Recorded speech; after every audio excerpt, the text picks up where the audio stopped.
Hey there everybody, Matt Carter here. Jessica Carter from CARTERMATT.com. This video is our reaction to Grey's Anatomy Season 16, Episode 10, the winter premiere. I mean, technically the Station 19 premiere is in here as well. Yep. I've got some thoughts on that. I've got some thoughts on a lot of other stuff in this episode. You know, good news, maybe for Teddy and Owen. We'll see if it lasts.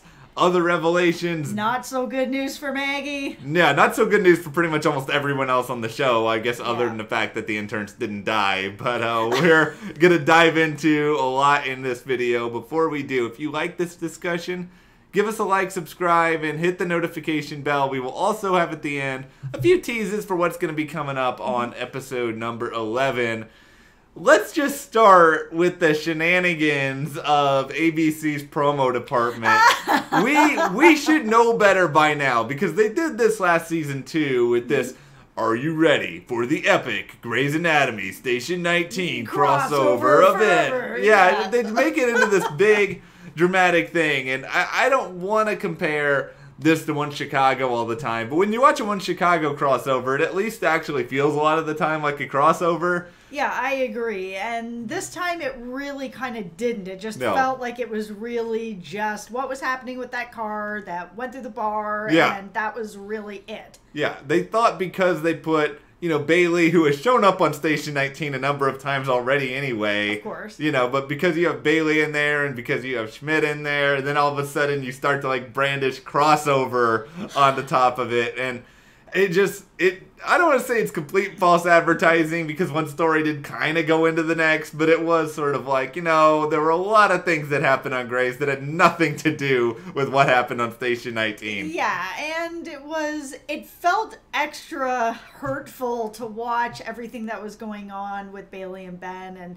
that we're getting this big, like, celebration of the baby, and we already know what was happening, so these sort of, like, flashbacks to these moments and all these things, it was hard. Yeah, it was rough sort of playing that out from almost every different angle during all of this. So yeah, I don't think they necessarily needed to sort of put this big crossover stamp on all of it. I mean, I get it why these two shows are probably never going to intermingle, because I'm sure the rate for Grey's Anatomy actors is, like, so substantially more expensive than Station 19 actors. They probably can't afford to put all of them on Station 19. I had actually always wondered when Station 19 came out why they didn't find a way to kind of like The Walking Dead did, where it's got The Walking Dead, Fear the Walking Dead. You know that this is part of the same universe.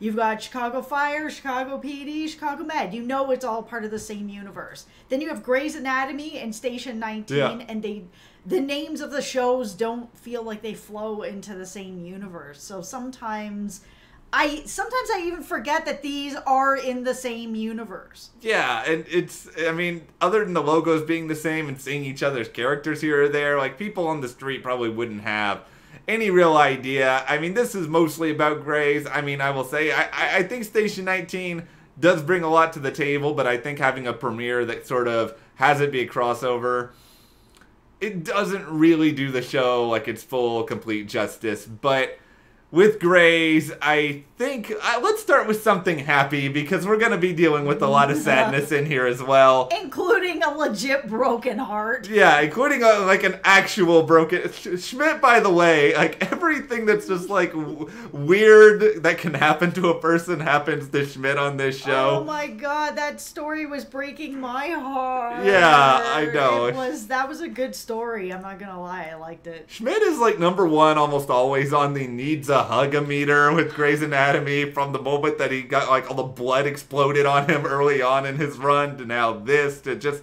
he's just a mess constantly. But Owen, for once in Owen's life, he is not a mess. He has made a decision. He has made a decision, and it's a big one. Someone grab an air horn in celebration. Owen has decided something. He wants to marry Teddy. And, you know, at first when this happened, I was kind of like Teddy, where I was like, okay, Owen, are you doing this because you feel like you need to do it? And then Owen started giving a speech, and I was like, I'm actually kind of in on this now, Owen. Like, I actually believe that you really mean it. Yeah, and I'm really glad that Teddy took that moment to to basically lay it out and say, you know, you don't need to do this. You don't have to feel obligated to do this.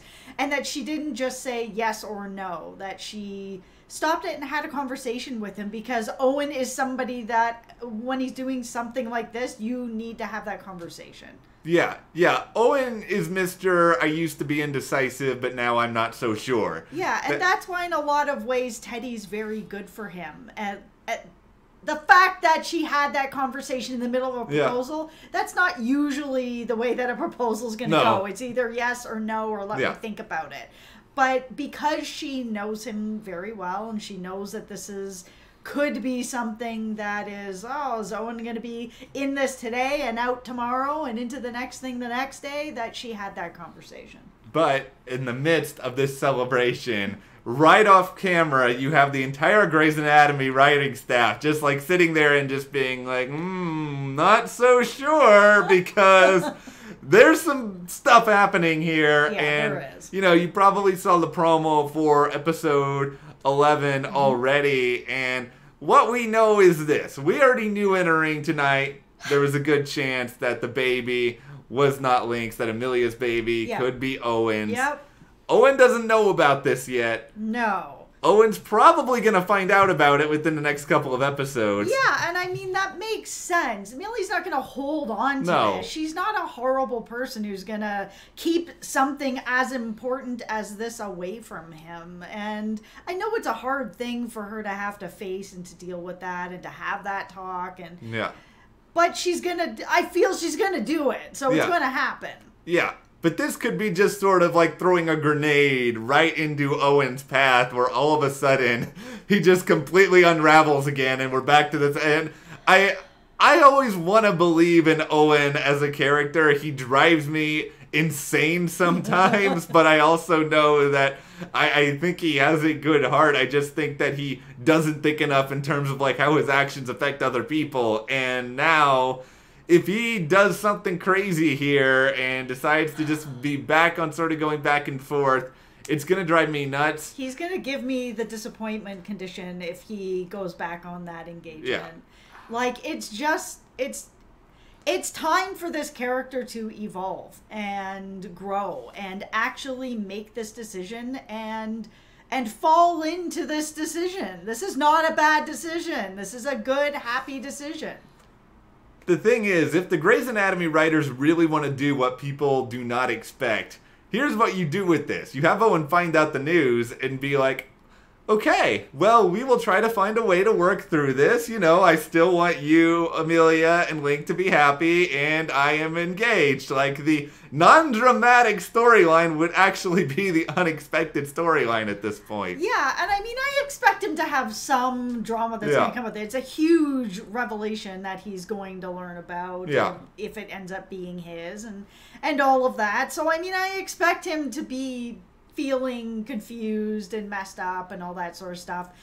But that doesn't have to affect his decision to marry Teddy. He can still be confused and feel what he's going to feel, but it doesn't have to then he doesn't have to explode the rest of his decisions over it. Just hold the course, Owen. You can do this. Yeah, somebody needs to just like send Owen affirmations. Be like, you are decisive. You are strong. You can do this. See, yes. I'm a little worried about Link just because we haven't really known Link that long. Like, he hasn't been a part of the show forever. No, and he's so all in on this baby. Yeah. This whole thing makes me feel so bad for him. Yeah, I don't know how I mean, it seems as though Link is a nice guy, but we haven't seen Link in a lot of situations that are this complicated, so I don't know. Although he does want to name this kid Scout, so there's that. Does he get a demerit for wanting to name the kid Scout? Yeah. It actually feels like that is exactly the sort of name that Link would want to name his kid. I'm just going to throw that at that was a very consistent writing from the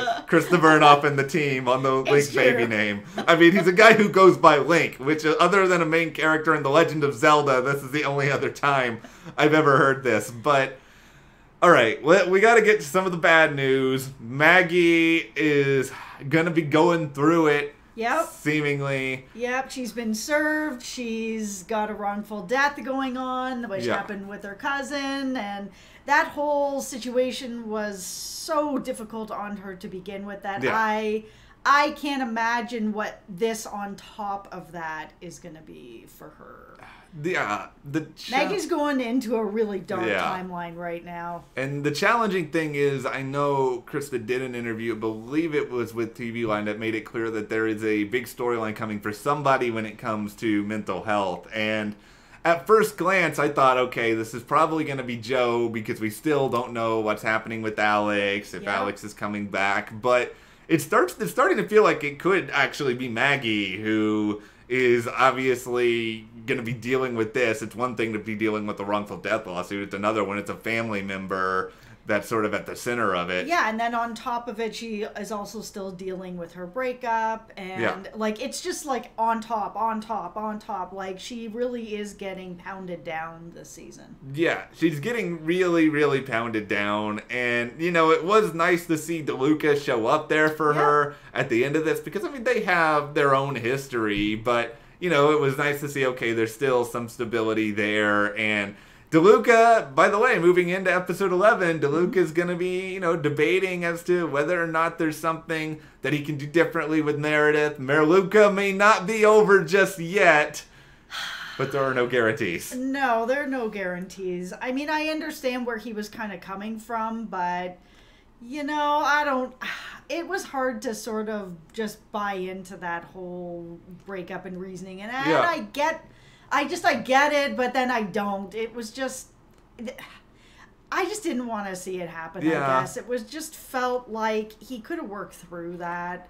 I think the problem, I've never been in DeLuca's shoes. I mean, none of us know what exactly it's like to date Meredith Grey, though clearly at least one other character on Grey's Anatomy would like to know. But no, I feel I get that idea of dating someone who's so accomplished and so well respected and so loved and so high in their career, and it takes a special kind of person to be with somebody like that. You do have to be secure in yourself. So if you're gonna then pull a DeLuca and then just be kind of like, oh, I don't know, I gotta prove myself, whatever, well then maybe you're not the right person, and maybe you did do the right thing for her, because she's not going to want to just handhold somebody through something.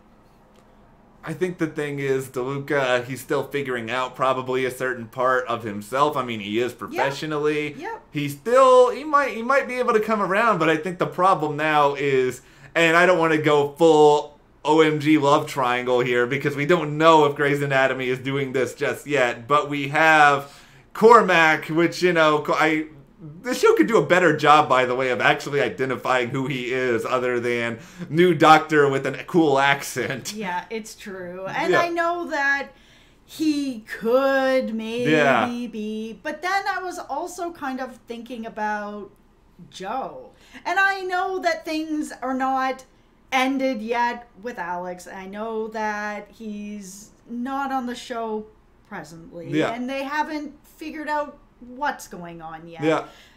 But we've talked about this in another video. I just feel that if he's going to be leaving Joe's life, I have an impossible time thinking that he's going to be alive when he does it. And I don't mean to be like, oh, the naysayer, they're going to kill him off. It's just because of their relationship and how close it is, and him being there for her when she was going through her therapy, and then them renewing their vows with the Halloween episode, and then, you know, it's getting closer and tighter and closer. Their relationship is so good that I can't, in my mind, have gone over it and over it. How could they actually ever have him leave her? And I just can't see it. My hope is that he's still gonna be around in some kind of capacity, at least for a little while. Maybe just, you know, he's off with his mom or whatever's going on, or another job. Like, it's possible maybe he'll get an offer somewhere. I don't know, but there was, at least feels like, kind of the beginning of a good friendship there. Yeah, with Joe and Cormac. I could see. It was cute to see with the babies. They're kind of bonding over the babies. Like, it was cool to kind of just see the beginnings of a friendship. Yeah, Jo is really good at making friends, by the way, because she's, like, got her friendship with Link. She's so likable. Yeah, like, she's somebody who I think everyone just sort of gravitates to, and I think she knows what it's like to be sort of the new kid in school, and I think she's able to sort of, bond with some other people. We're learning more about Cormac, and whenever I see this guy, I just think of his character in Shameless. He was really cranky in Shameless. So this is a very different, side of Cormac here on this show. But all right, we got the devastating part of this storyline. Still is what's going on with Bailey. And the thing with Bailey is because she internalizes stuff so much, and I think Shonda Rhiannon knows this character probably better than anyone who's even working or better than Shonda at this point.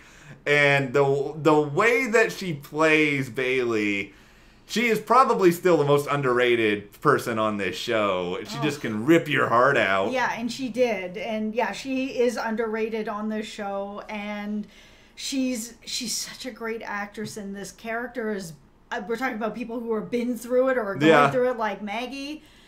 Bailey has been through it. Like, it has been so difficult for her of everything that's going on, and losing this baby and watching that breakdown, she just pulled my heart right through the screen and crushed it. It was a gorgeous performance.